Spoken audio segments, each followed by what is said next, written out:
Hi, I'm Tommy O'Rourke. I'm a doctoral student at Lehigh University in the Earth and Environmental Science Department. Firstly, I want to apologize for the quality of the webcam. I had a better one, but it's not working quite well, and I haven't had an opportunity to replace it yet. My apologies. So, you're probably familiar with the viral murder hornets phenomena that made headlines in the early summer. Well, I did a master's thesis on murder hornets. In fact, my whole thesis defense video is up here on the channel. However, it's an hour long, it's extremely technical, and the audio quality just isn't, frankly, any good. So, it might be a bit intimidating to those who are really interested in the topic. Now, this past week, I gave a lecture on murder hornets to the North American Invasive Species Management Association, or naisma. That is much less technical and much shorter at about 17 minutes. So I thought you might get some more out of that if you were interested in learning something about the murder hornets topic, but didn't want to be overwhelmed by it. Now, if you decide to stay, I have some other content on my channel. I don't have very much. I haven't had the channel going for a really long time, and I'm busy being a full-time doctoral student. But I'm also trained in philosophy, so I have a lot of science and philosophy videos here on my channel, and I'm a firm believer in the compatibility of religion and science, and so I have several videos arguing that point. Um, the channel name is a long in-joke backstory, which you can see here. Please feel free to stick around and enjoy yourself, and if not, take care and have a good October. Thanks, Kelly. Yeah, I'm going to talk about murder hornets today, but I'm going to talk about them in the broader context of modeling invasion dynamics. So, telling my story, uh, you probably are aware that murder hornets made national attention in May when four specimens were identified in Washington state. However, at that time, I had been working on murder hornets for 2 years at that point. Here's me at NISMA 2019 warning all y'all about the risks of murder hornets. So how did I get the scoop ahead of everybody else? Well, first, a bit of a confession. In my youth, I was a bit of an otaku, and they were kind of omnipresent in Asian popular culture. However, after graduating from Rutgers, I took a few years off to recharge before starting grad school, and in that time, I watched a documentary called Killer Hornets from Hell on Animal Planet, and I knew that if I wanted to get back into science, I wanted to work into this problem. So in fall of 2018, I started my master's degree at Bloomsburg University, which is a small public college in central PA. I was also working there uh, generally. So I did a murder hornets master's thesis. So probably we should clarify some facts about the murder hornets before we get into the population modeling. So, first, what is a murder hornet? Well, usually we're talking here about Asian hornets, Vespa velutina. These are native to southern Asia, and they have been progressing northward as a combination of climate change and transportation events have pushed them into Korea and Japan. However, in 2004, international trade brought the Asian hornet to France, and it has been happily murdering its way through beehives there ever since. Um, Here's the ranges. Here's the observed Asian ranges. Here are the observed French occurrences. Now, the Asian hornet is commonly confused with its close kin, the giant Asian hornet, Vespa mandarinia.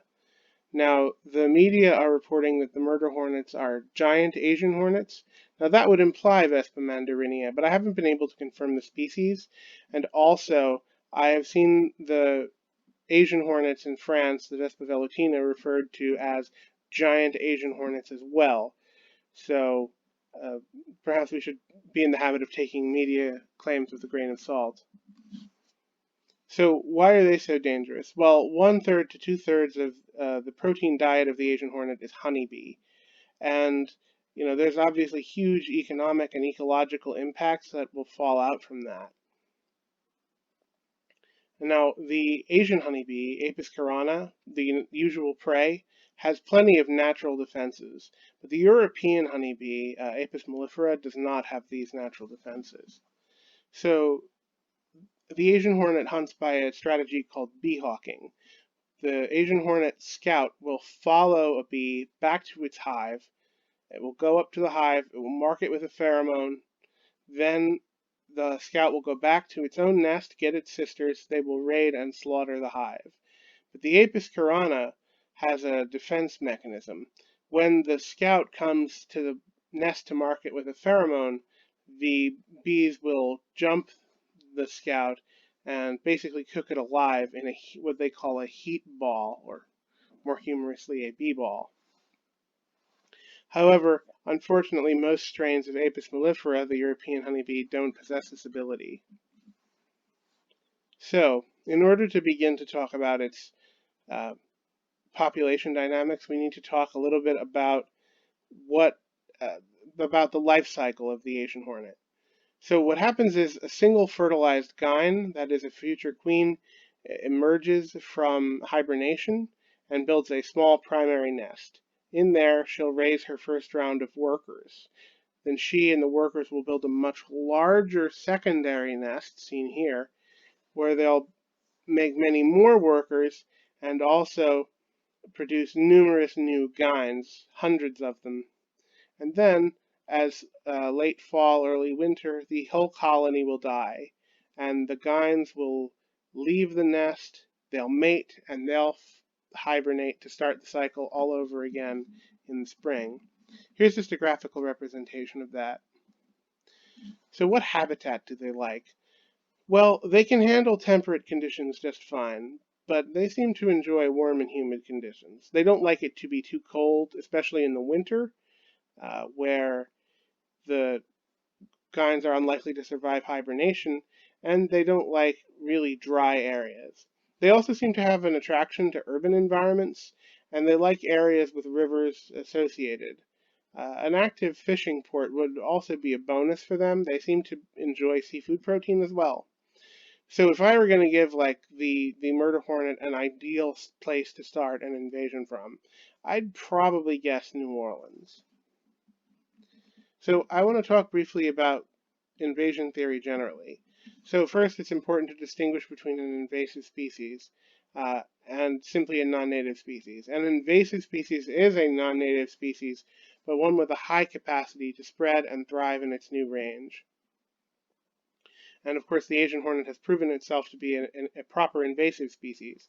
So there are 4 stages of an invasion: the transport phase, the establishment phase, the growth and spread phase, and the impact phase. And my project for my thesis was to basically model all 4 stages quantitatively to understand what an invasion in North America would look like.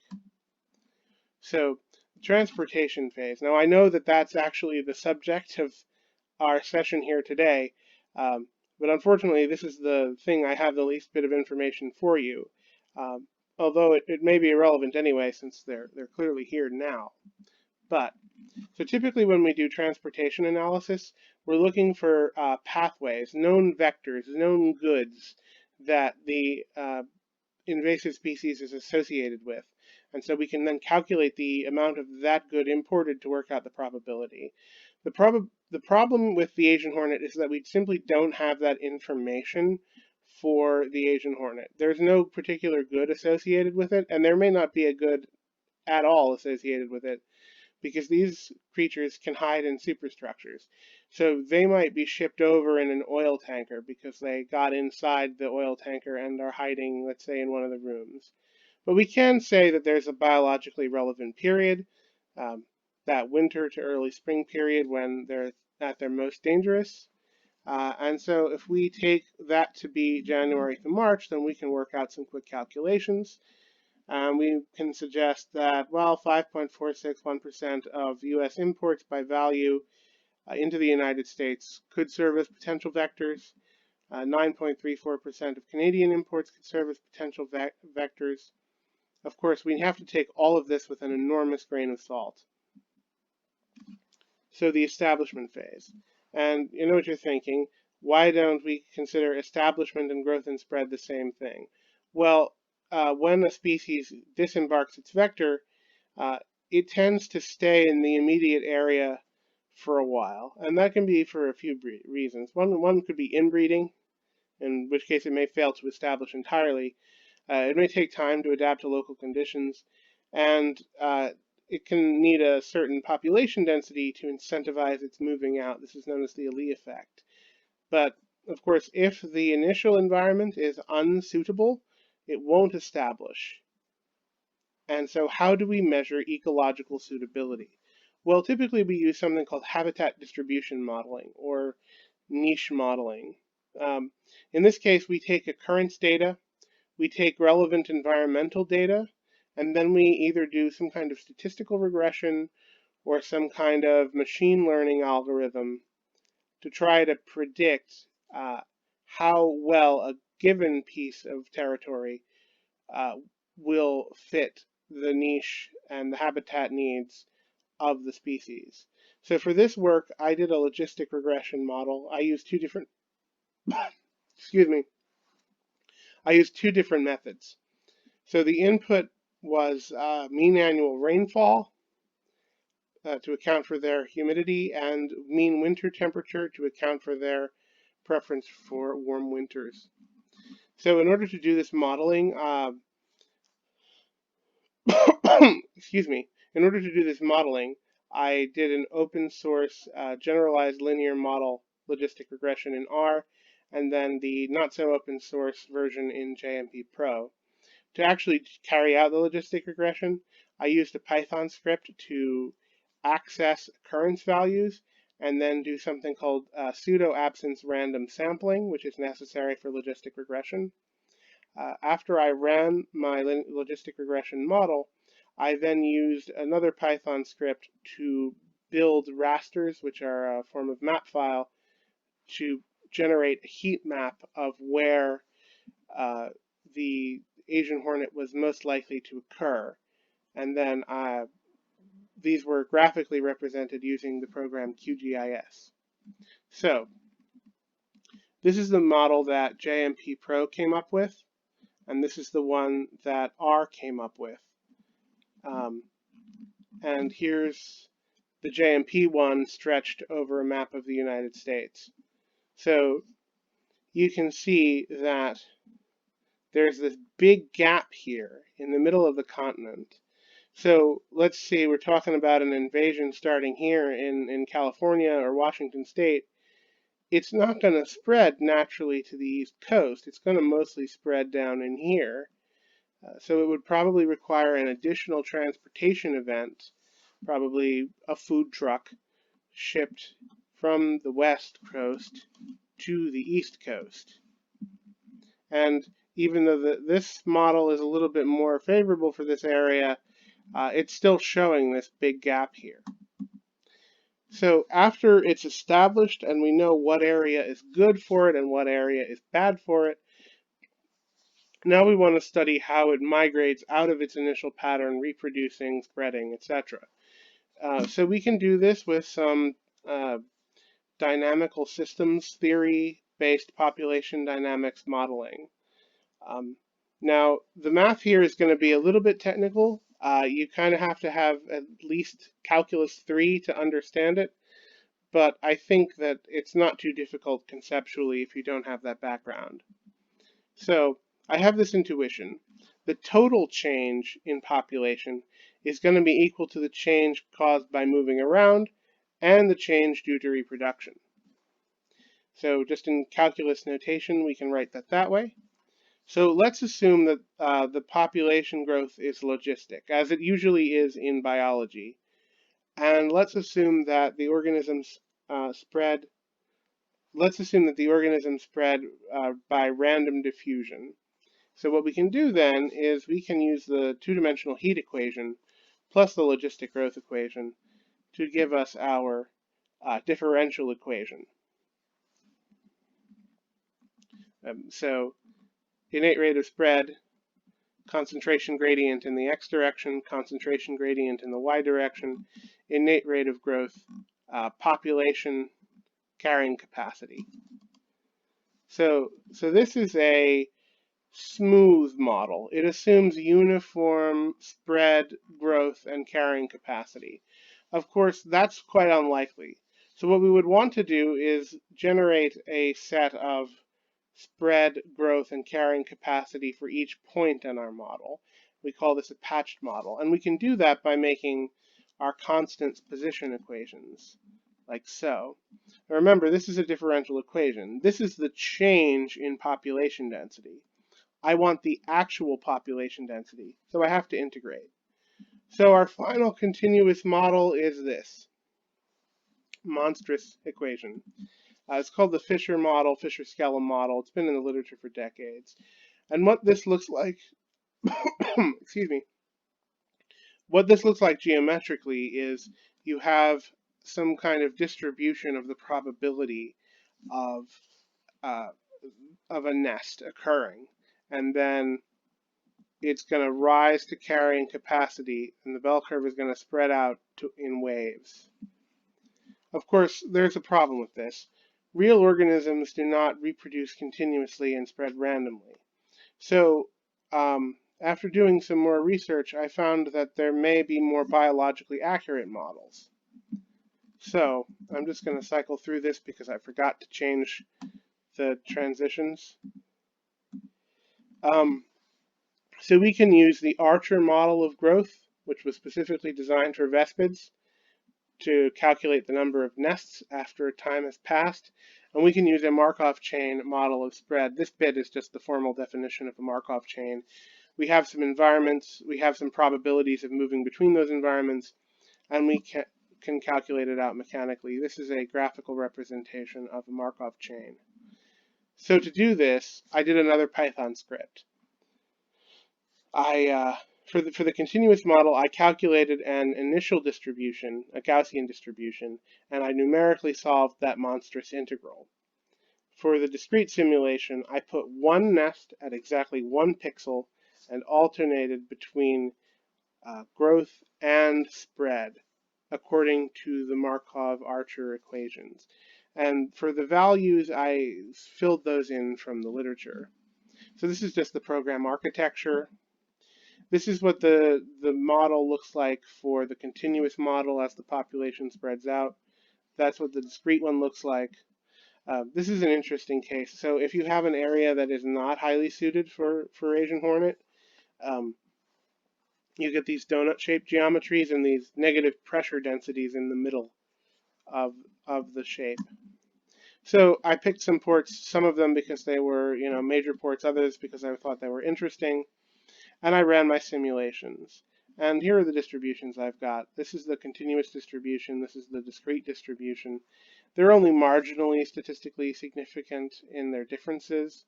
I've noticed what I noticed was that the maximum of each range was pretty close to the observed, but there was a lot of variance. However, I can account for all of that variance except for say Anchorage, Alaska in these models due to the shape of the land, and I'll talk about that in a second. So this is the same story for the GLM model. So here's the JMP model, here's the GLM-based model. So the reason that land shape accounts for all the variance, now I have lots of evidence for this, but I don't have time to go through it, is that basically double the land means double the area for spread and therefore double the capacity for growth. I can't sort of get all the growth that would occur on this side if this were all water to occur on that. So that is a flaw in the model that I've been working to fix. So I've mentioned that there are some important minor variables: human population density, river presence, and elevation. So there's a couple of ways to do this. One is to posit some kind of interaction and then run the simulations for the interactions. The second option is to build a brand new habitat distribution, including the minor variables. So for my thesis, I took option one. There's lots of data to run stats on, lots of comparisons. It's the stuff that thesis committees love, but that ultimately ended up not being very fruitful. So that's the result. This is the result of the new habitat distribution. And though it's much more favorable in, say, Canada, you still get this nice gap in the Midwest. So we're seeing a consistent story across the maps. Um, and again, very little difference in the projection from the minor variables. Only marginal increase in accuracy is the GLM-based discrete model is closer to the Korean one than the JMP discrete model, but that's about it. So the ANOVA showed that there was no statistically significant difference between the tests, except for the first two, which we already knew that. So we have two reasonable models, although models with flaws. So how much economic damage are we looking at? Not just economic, but also ecological and cost of countermeasures and restoration. Well, spare you the details, but we're looking at about $500 million in the United States and in the millions at least in Canada. However, I was able to do a pretty neat calculation based on this map of impacts of honey production per state. So that's something. So, what was done?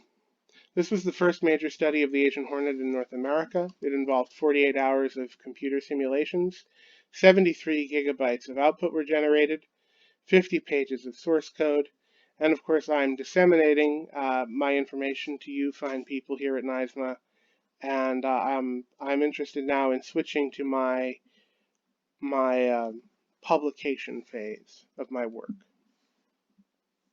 So the conclusions for each phase. We have some figures for transport, but they should be taken with a huge grain of salt, and their information is probably moot. The establishment phase, we've got this slice in the middle of the country that is quite impenetrable, and it seems like we'll need a second transportation event. The growth and spread phase show that we have accurate but probably flawed models of the population, and the impact phase shows quite a bit of economic damage. It wasn't possible to ultimately calculate ecological damage. So what should managers do? Well, monitoring imports isn't feasible. Prioritizing one port over another isn't feasible. Vigilance, learn what your local WASPs look like. Report anything out of the ordinary to authorities, and so that they can engage in nest destruction. And we may be able to do something that Europe didn't have the ability to do, and that's screen shipments from one coast to the other. So let's say you have an infected area in Washington State, you can screen goods coming out of that area. And if you're a beekeeper, you need to plan for an additional 5% loss of your hives on top of what you're already suffering through colony collapse. I'm sorry I don't have better news. So that's really the end of the story. I just want to share some other cool stuff. So I worked on a habitat distribution study of the invasive solitary bee Megachile epicalis as part of my work for my lab in Bloomsburg. And now I'm working on a paleontology project with Dr. Bob Booth at Lehigh University. We're doing population dynamics modeling of Ice Age plant, insect, and microbe communities, and I get a chance to do some really interesting paleoentomology work. So I'd like to thank all of these people. Here's my photo credits, my questions card, my thank you card, my contact information, and that's it. So thank you, naisma, and I'll take questions now.